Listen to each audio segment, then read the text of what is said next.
همونی که می‌بینید محل زندان داعش بوده.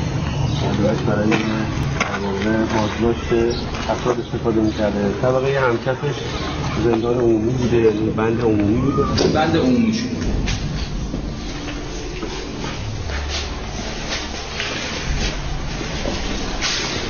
طبقه بالا اون بندهای انفرادی بوده که داعش افراد رو به صورت انفرادی در واقع نگه می‌داشته.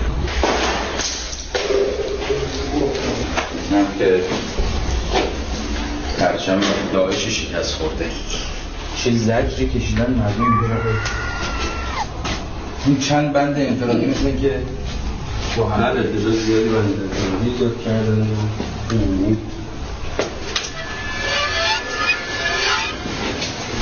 این همه ظلم کردی و این همه شکنجه کردی و این همه خرابی به بار آوردی و این همه ویران کردی، حالا کجایی؟ تکبیر!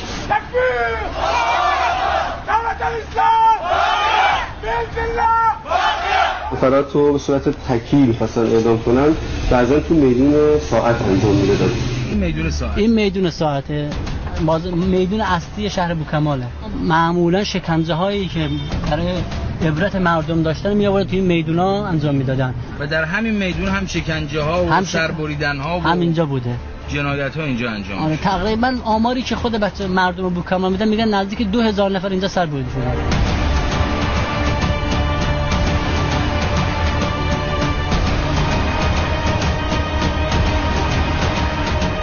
هزار ضربه شلاق به دلایل مختلف تهمت مرتد داده بود.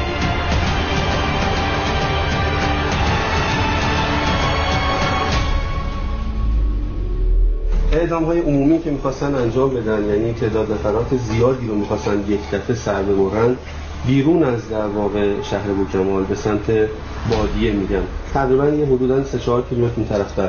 اونجا رو یه جاده اختصاصی داشته، می‌بستن و اجازه نمی‌دادن کسی منطقه بادیه وارد بشه.